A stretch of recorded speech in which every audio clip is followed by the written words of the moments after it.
Na aula de hoje, então, nós vamos falar sobre diversidade étnica e refugiados, né? Então, para começar, eu já vou aplicar aí uma atividade para vocês só refletirem aí e tentar definir algumas questões. Iniciando ela, observem aí essa figura, né, de Tarsila do Amaral. Observe aí as fisionomias de cada uma.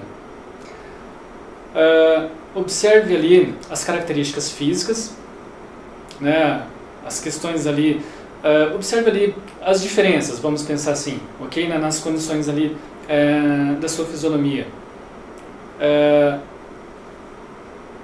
Tentem ali analisar ali algumas características que podem estar próximas da sua, né? Tente ali se identificar por cada uma delas. Consegue fazer essa percepção, né, de quais dessas fisionomias está mais próximas da sua, né? Lógico que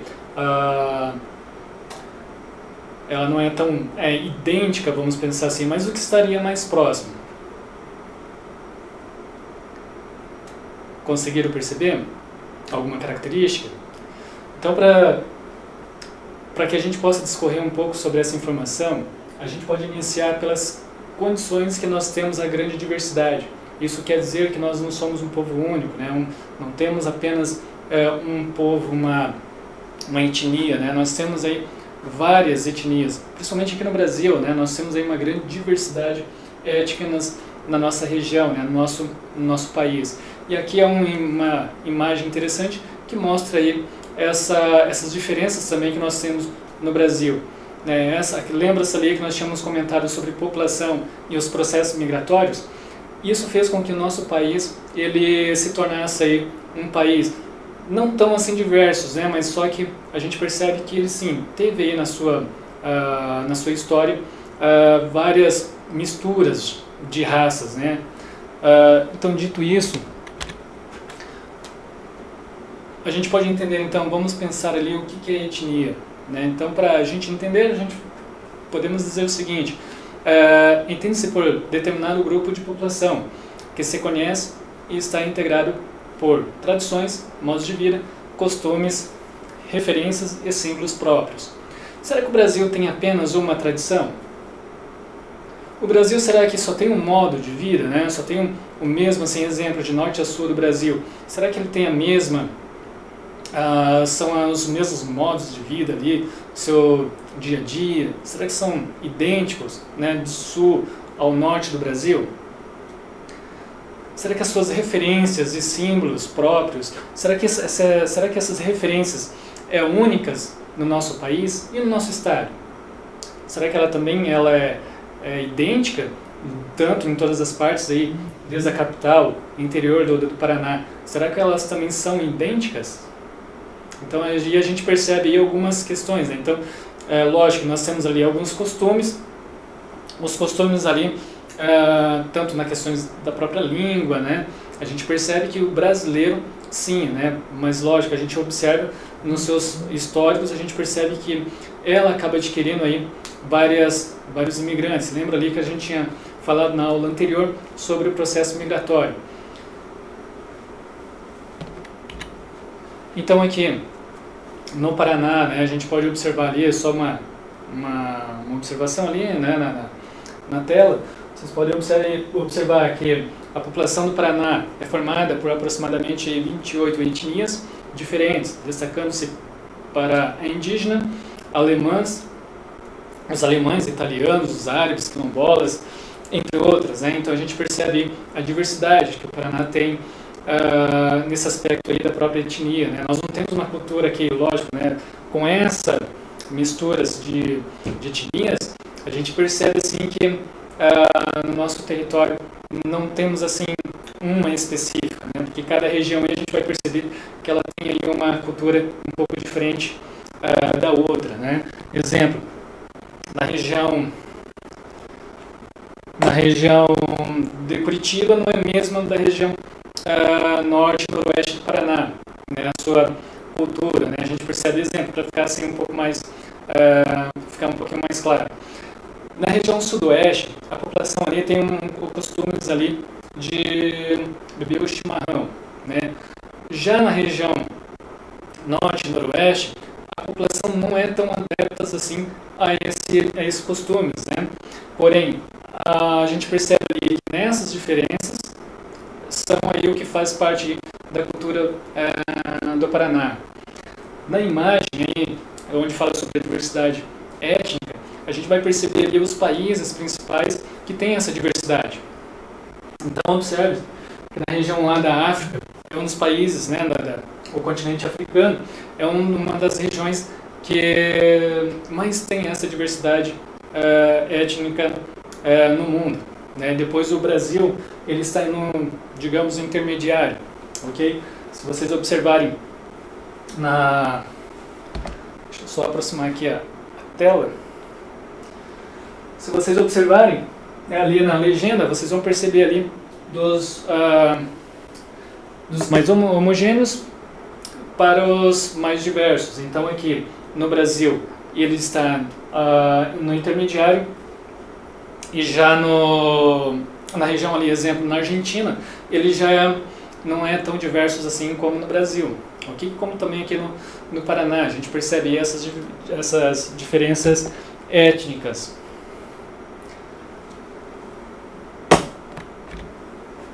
Primeira atividade de hoje. O que é etnia? Duas opções, essa aqui é fácil, né, para vocês responderem rapidinho, né? Então a letra A, entende-se por determinado grupo de culturas distintas. Ou a letra B, entende-se por determinado grupo de população que se conhece e está interagindo. Qual das duas opções é correta? Só tem uma alternativa certa, tá?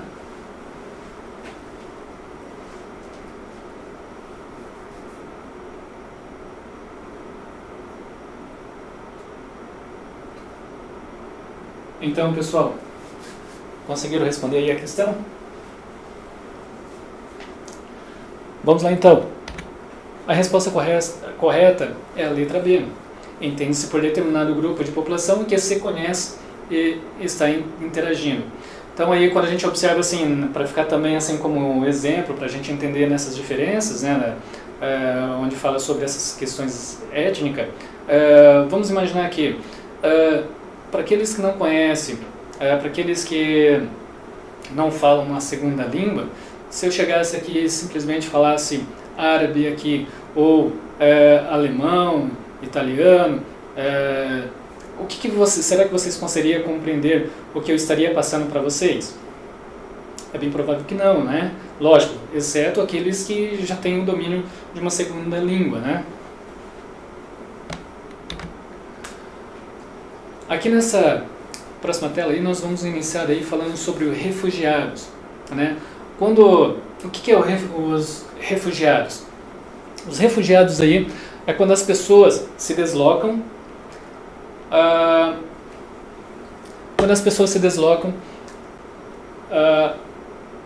dentro do país e também ali fora do país. Então tem duas opções aí, duas informações. Exemplo, esses refugiados, tanto nas questões dentro do território, quando nós falamos ali dentro do território, está dizendo o seguinte: de repente uma população mora aí, exemplo, lá na região da Síria, né? Se a gente perceberia as perseguições que ali o povo vem sofrendo do Estado Islâmico, né? Não sei se vocês se recordam dessa informação, percebe-se conforme o Estado Islâmico começa, né, a fazer aquelas perseguições, aqueles conflitos, a população começa daí a migrarem, né, a fugirem daquelas regiões locais. Mas só que no território eles acabam buscando cidades para se refugiarem. Okay? Então aí são um exemplo do refúgio interno.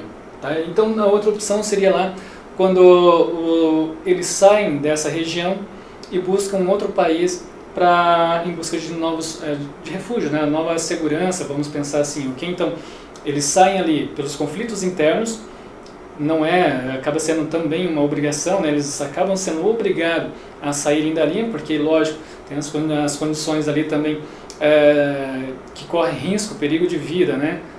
Então eles saem dali e buscam refúgio em outra parte do mundo, né? Então nós estamos vendo aí recentemente algumas informações, se vocês observarem há pouco tempo atrás, aí, a gente tivemos aí muitas informações, né, dos ataques que aconteceu no Oriente Médio, né? Então os conflitos armados que acontecem ali naquela região faz com que a grande parte da população que ali vivem, eles migrem para outras regiões, mas como refugiados. Tá? Daí fica diferente daquela informação lá quando nós falamos de migrações intencionais, né? Eu tenho vontade, eu vou sair por um motivo pelo qual não quer dizer que eu sou obrigado a ficar no país. Lá eles não tiveram essa opção, né? Independente das questões políticas ou culturais. Eles não tiveram opções ali, se eles ficam ou não. A única opção que eles tiveram é buscar refúgio em outro país, né? Mas principalmente pelas questões de segurança. Um dos países aí, nós temos aqui duas informações, seria ali os refugiados por problemas relacionados a questões políticas, disputas territoriais, e também nós temos ali os refugiados ali pelas condições naturais. Quando eu falo ali sobre os refugiados naturais, nós percebemos assim quando acontecem aqueles desastres naturais, né? Então naquele período ali, exemplo, a gente pode observar aí novamente o próprio exemplo da Austrália, né, onde nós tivemos recentemente aí uma grande área queimada. Aqui na Amazônia também, né, nós tivemos alguns focos, né, não é tão assim alguns focos, né, simplesmente aí a Amazônia aí praticamente sofreu os processos das queimadas. Então ali os refugiados, eles saem daquela parte ali, né, principalmente ali os indígenas provavelmente devem ter sofrido essas consequências das queimadas ali da região, né. Porém, esse termo, quando nós falamos de refugiados, ela é recente, né? Isso daí inicia aí, principalmente ali na metade do século XX, né? Aproximadamente ali em 1950. Mas para a gente entender aí esse processo, nós vamos ter que voltar um pouquinho na história, principalmente lá no período ali da Alemanha nazista, onde se a gente se recordar aí, isso daí, né, todos os dias a gente lembra daqueles fatos. A lei de Nuremberg, de 1965, então é o que aconteceu ali, determinavam a segregação racial, judeus e arianos, né, a raça pura. Para os nazistas, né, eu entendi o seguinte, que a partir do momento que Hitler assumiu o poder, ele percebe ali, eles começam ali, lógico, nas suas loucuras, ele começa ali perseguir ali os judeus, acreditando que ele queria um povo puro, uma raça pura. E infelizmente ele fez ali uns fatos que até hoje marcam a nossa história. A política nazista, né, do Gestapo era grande responsável pelas perseguições desses grupos judeus. A gente percebe que os campos de concentração, isso, né, lembrando que nesse período aqui a gente percebe que ali ainda não tinha essa nomenclatura, né, dos refugiados, né. Aqui nós tínhamos ali o campo de concentração. Então na década de 1930 foi criado o primeiro campo de concentração em Dachau, próximo à cidade de Munique, na Alemanha. Então a gente percebe ali os centros de concentração. Aqui foi uma perseguição de fato, uma tentativa de extermínio, né, do povo judeu, na qual praticamente toda essa população teve que fugir ali das regiões, e outros, aqueles que não conseguiram, eles acabaram partindo aí para esse campo de concentração, eles acabaram sendo capturados e enviados para o campo de concentração. Aqui são algumas informações, né? Exemplo, o campo de concentração de Auschwitz, foi criado lá em 1940, a cerca de 60 quilômetros da capital polonesa, Cracóvia. A gente percebe ali como que essa imagem aqui ela é mais recente, tá? Essa imagem que vocês podem observar ali, ela é mais recente, tá, ok? a gente percebe ali que hoje, né, graças a Deus está desativada, mas porém aqui tem, ficou aí como um memorial para que todos os dias a gente possa lembrar dessa tragédia. Então, no dia 27 de janeiro de 1945, os soldados soviéticos liberaram o complexo, né, esse complexo de Auschwitz, que foi um dos maiores, né, das concentrações aí, alemã. Indicação aqui, ó, esse daqui vai ficar fácil para vocês compreenderem um pouquinho, né, quando fala sobre a Alemanha nazista, né. Indicação de filme, O Menino do Pijama Listrado. Alguém já assistiu esse filme? Se você não assistiu ainda, tá, vale a pena vocês fazerem parar um pouquinho aí e assistir esse filme. Tá? Ele vai contar uma história aí que vai ser bem interessante, que vai compreender um pouco também esse período. Lógico que ele não vai abordar de uma forma tão complexa assim, mas uma das partes aí eu acho que vai ser interessante vocês assistirem, tá? Que vai nos dar aí algumas informações que vai nos remeter a essa história. Então, no dia 28, a partir do momento que os soldados chegam e libertam, vamos dizer assim, essa população, já no ano de 1950, ali na década de 50, no dia 28 de julho, na Convenção ali das Nações Unidas, eles assinam ali um protocolo. Na Convenção das Nações Unidas, eles assinam ali um protocolo fazendo com que parte ali eles criam ali algumas políticas para que eles consigam proteger as populações que estariam sofrendo perseguições no mundo. São os meios através dos quais é assegurado que qualquer pessoa, em caso de necessidade, possa exercer o direito de protocolar e receber refúgio em outro país. Então, ou seja, aqui se a gente arremeter aí essas informações aí, esses dados, a gente vai perceber que todos os refugiados, tá, eles têm esse direito de buscar refúgio, né? Se eles se sentirem ameaçados por qualquer motivo pelo qual a gente já tinha abordado antes, ele pode ir buscar refúgio em qualquer parte do Brasil, ou do mundo, em qualquer país que fazem parte aí principalmente das Nações Unidas. Okay? Então aí, em 1967 realmente eles acabam oficializando mais aí essas questões dos refugiados. Aqui os conflitos do Oriente Médio, então um dos motivos pelo qual aí a população começa a migrar também, né? Os regimes ditatoriais e também os terrorismo, né? Então nós temos aí as políticas internas, nós temos terrorismo, né? As divergências políticas entre Estados Unidos e Rússia, aí já seria uma política externa, a geopolítica da região. A gente observa aí algumas definições ou indefinições sobre as questões políticas internas dessas regiões, principalmente ali no Oriente Médio. Okay? Então aqui a gente podemos observar que nessa disputa, se vocês observarem a imagem, vocês vão perceber as disputas, os bombardeios, né? Ou seja, não tem uma outra opção para essa pessoa migrar, não tem a não ser eles saírem, né? Não tem como eles ficarem numa situação dessa, né? Eles têm que buscar refúgio, têm que buscar um lugar que seja mais seguro. Ali você observa nessa outra imagem, né? Você observa que nessa imagem aqui, ela está dizendo, para vocês observarem, então, essa daqui estou dizendo sobre as questões relacionadas aos bombardeios, faz com que não tenha uma segurança de fato para a população permanecer na sua cidade, na sua casa, enfim. Aqui nessa outra imagem, né, isso daqui rodou, né, para aqueles que observaram aí, lembra ali de um fato que eu não vou entrar em detalhe agora, mas aqui vocês percebem que foi uma tentativa de uma família aí, de um pai, tentar ir refúgio, principalmente lá no continente europeu.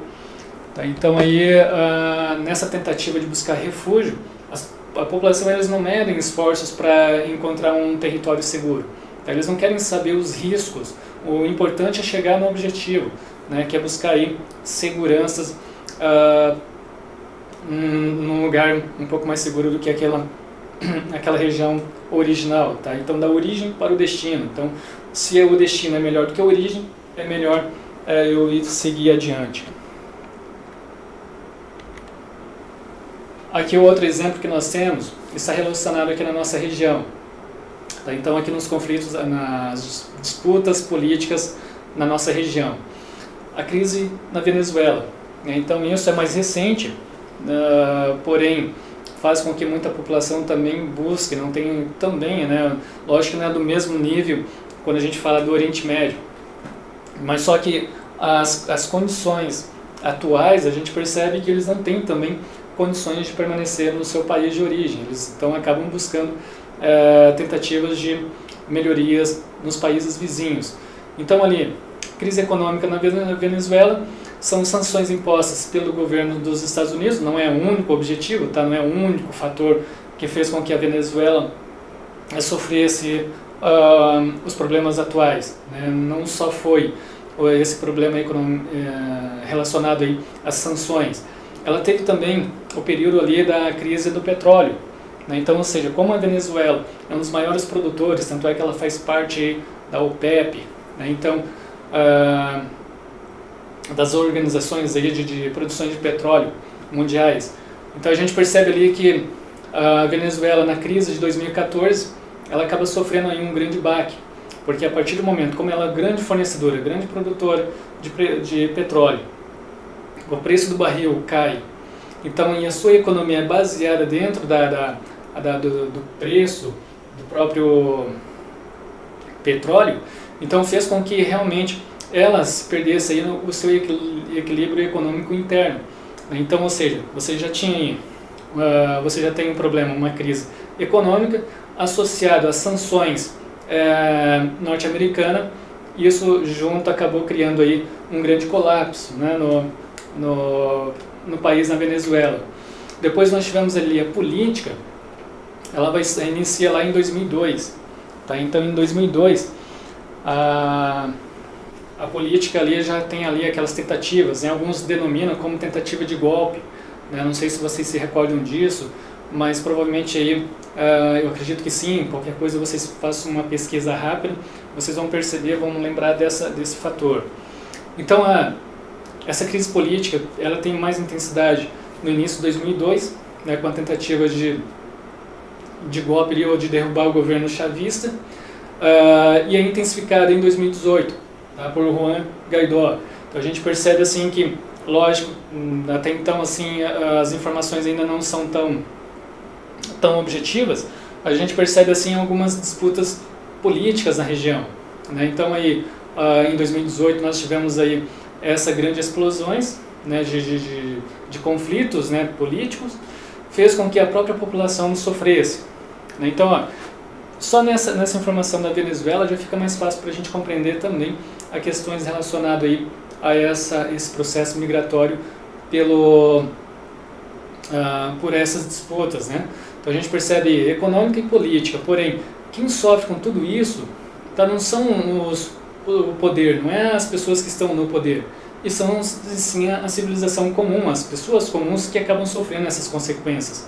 Então a gente observa que a população, se vocês conversarem, né, quando a gente interage com o imigrante, a gente percebe que eles não tinham a vontade de sair do seu país. Imagine você sair do seu país de origem, você está habituado ali com a sua cultura e de repente você ser obrigado a sair do seu território em busca de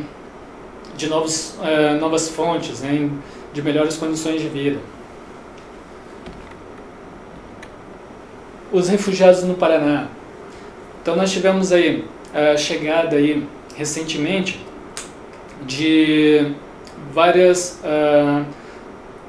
populações, tá? Então nós tivemos aí os haitianos, se vocês se recordarem, né, nós tivemos mais recente não só a crise humanitária, mas nós tivemos também aquele terremoto, né, na região do Haiti, né? A gente percebe ali que além dos conflitos, né, em algumas partes, né, não vou dizer toda a parte do Haiti, né, a gente percebe ali que nós tivemos alguns problemas naturais, na qual ali até mesmo desastres naturais, e também as questões ali de econômica.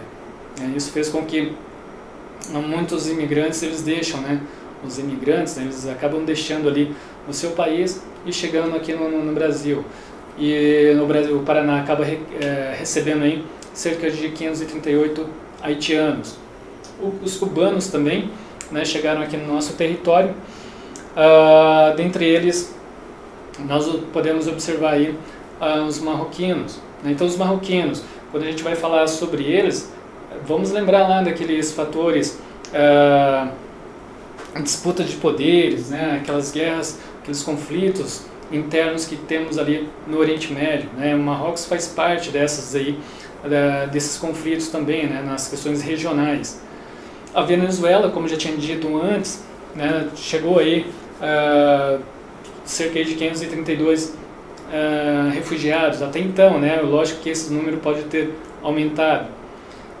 Os colombianos, a gente percebe também que os colombianos eles acabam ali pelos conflitos ali, né? Ou seja, também, lembra-se assim, quando a gente vai falar sobre os refugiados, são ali 3 situações, né? São questões políticas, econômicas e disputa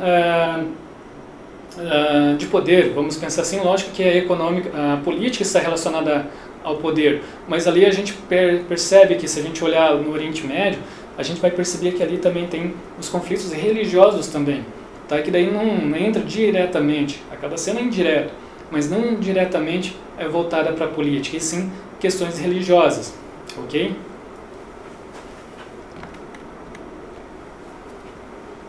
Então, a gente percebendo todas essas características, nós vamos chegar aí na chamada xenofobia.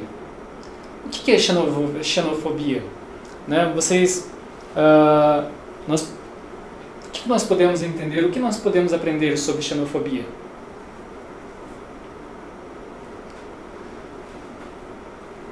Vocês podem observar ali, né? Lógico que tem aqui na legenda, a xenofobia é aversão, né, aos imigrantes. Ou seja, a partir do momento que eu tenho aqui exemplo, nós somos brasileiros, paranaenses, e isso, a partir do momento que nós não aceitamos os imigrantes, nós estamos praticando o chamado xenofobia. Tá? Isso é crime, tá? Então isso a gente passa aí a sofrer algumas consequências. Não pelo fato da lei em si, mas principalmente também a gente pode observar aí por essas pessoas. Então tudo aquilo que foi abordado agora, tá? Todos os motivos pelos quais a população sai, deixa o seu país, vamos pensar aí em você. Será que você saía do país obrigado? Imagina você saindo daqui do Paraná, sendo obrigado a sair.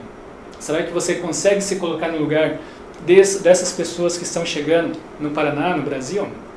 Será que você consegue perceber essas questões humanitárias, vamos pensar assim? Então analise, reflita um pouco sobre isso, né, sobre essas condições. O povo, quando chega no nosso território, eles não estão pensando simplesmente em fazer turismo propriamente dito. É lógico que turismo é uma coisa, mas quando nós vamos falar de refugiados, é outra totalmente diferente, né? Eles estão saindo lá do seu país de origem forçado, eles têm os conflitos internos, eles têm os problemas internos nos seus territórios, nos seus estados. Ninguém quer deixar a sua família, ninguém quer deixar os seus costumes, né, por um objetivo obrigatório. Eles querem, se forem para fazer isso, mas que sejam por umas melhores condições, né, seja por mais questões econômicas. Olha, eu tenho interesse em ir para a Europa. Se a gente parar para pensar no início aí da minha fala, vocês não conhecem alguém que saiu do Paraná? Quantas pessoas vocês conhecem que saíram do Paraná? Eles foram obrigados a sair do Paraná? Eles não foram obrigados a sair do Paraná, né? Eles foram porque eles têm um objetivo, mas não foram obrigados. Agora, se a gente olhar nesses refugiados, né, em todos aqueles, né, se olhar aqui, nos haitianos, cubanos, marroquinos, né, os venezuelanos, colombianos e dentre outros aí que podem estar entrando no nosso território, imagine eles saindo dos seus países de origem, sendo obrigados de fato. Então, por isso que, quando a gente vai falar sobre xenofobia, isso é relacionado a isso, a questões realmente de você, a partir do momento que você pratica a xenofobia, que é a aversão dos imigrantes, né, o estranhamento populacional ou população local em relação aos imigrantes, pode gerar intolerâncias sociais em relação àqueles que não têm a mesma identidade, ou seja, não a mesma identidade. Então a gente percebe, olhando aqui, voltando aí para o nosso estado do Paraná, a gente vai perceber que ela tem uma diversidade cultural, né? São quantas pessoas, quantos imigrantes, né, chegaram aqui, povoaram e construíram o estado do Paraná. Né? Então, eles vieram para cá e da mesma forma toda a população aceitaram, né? Lógico que nós temos ainda, né, problemas raciais, né? Nós temos ainda temos relacionado aí alguns preconceitos, que isso daí tem que ser exterminado, né, esses preconceitos. Imagine então a população, os refugiados. A gente percebe que os refugiados, quero voltar nessa informação aqui, ó.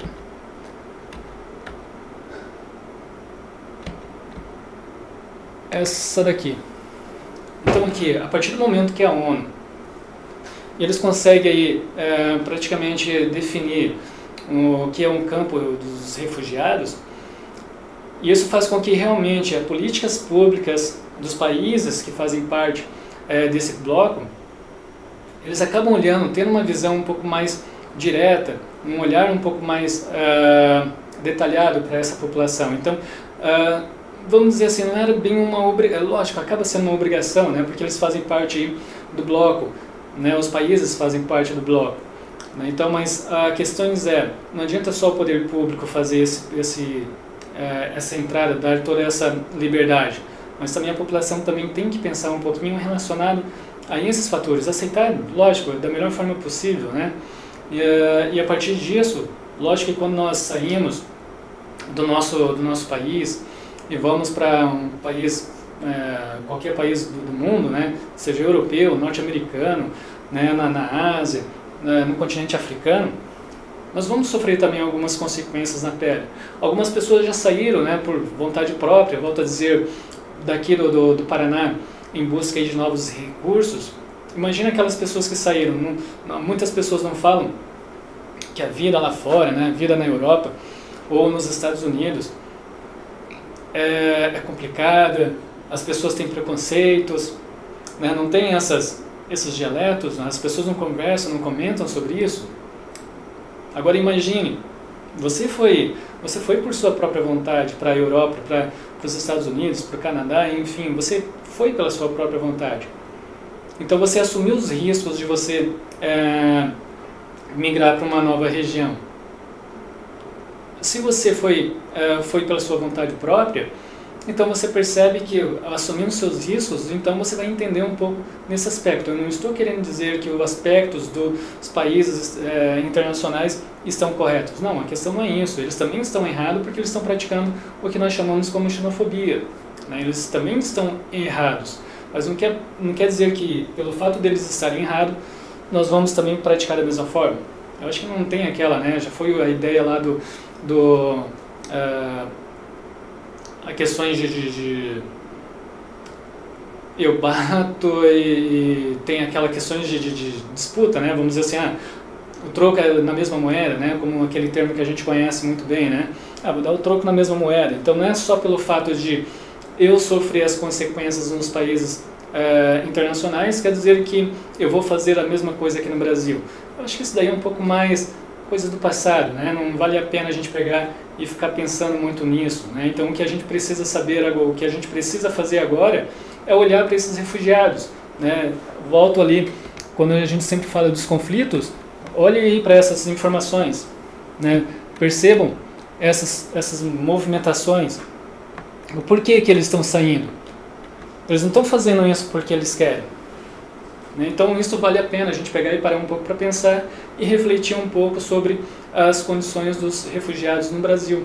e até mesmo aqui no Paraná, na sua cidade, onde quer que você esteja, a gente percebe aí que nas escolas estão chegando muitas populações aí que são dessas regiões, né, os haitianos, né, os venezuelanos. Então são algumas pessoas aí que estão chegando e muitas vezes eles estão se sentindo um pouco discriminados nesse processo. Além da língua ser totalmente diferente, né, imagine os haitianos, o quanto que eles devem estar sofrendo aqui pelas diferenças culturais, a língua, portuguesas, francesas, né, totalmente opostas. Então imagine nas situações delas, então se coloca um pouquinho no lugar deles, percebam essas características e tentem fazer o melhor possível para que eles sejam aí, né, pelo menos amenizem um pouco mais o problema deles. Lógico que todas essas informações não se comparam com o que aconteceu na Alemanha nazista. Não tem nenhuma comparação.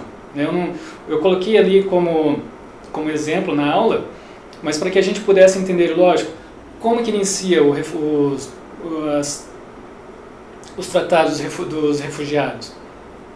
Partiu de que momento, né? Então a gente percebe que ela inicia simplesmente pelo fato do que aconteceu na Alemanha nazista. Então, a partir do momento que aconteceu toda aquela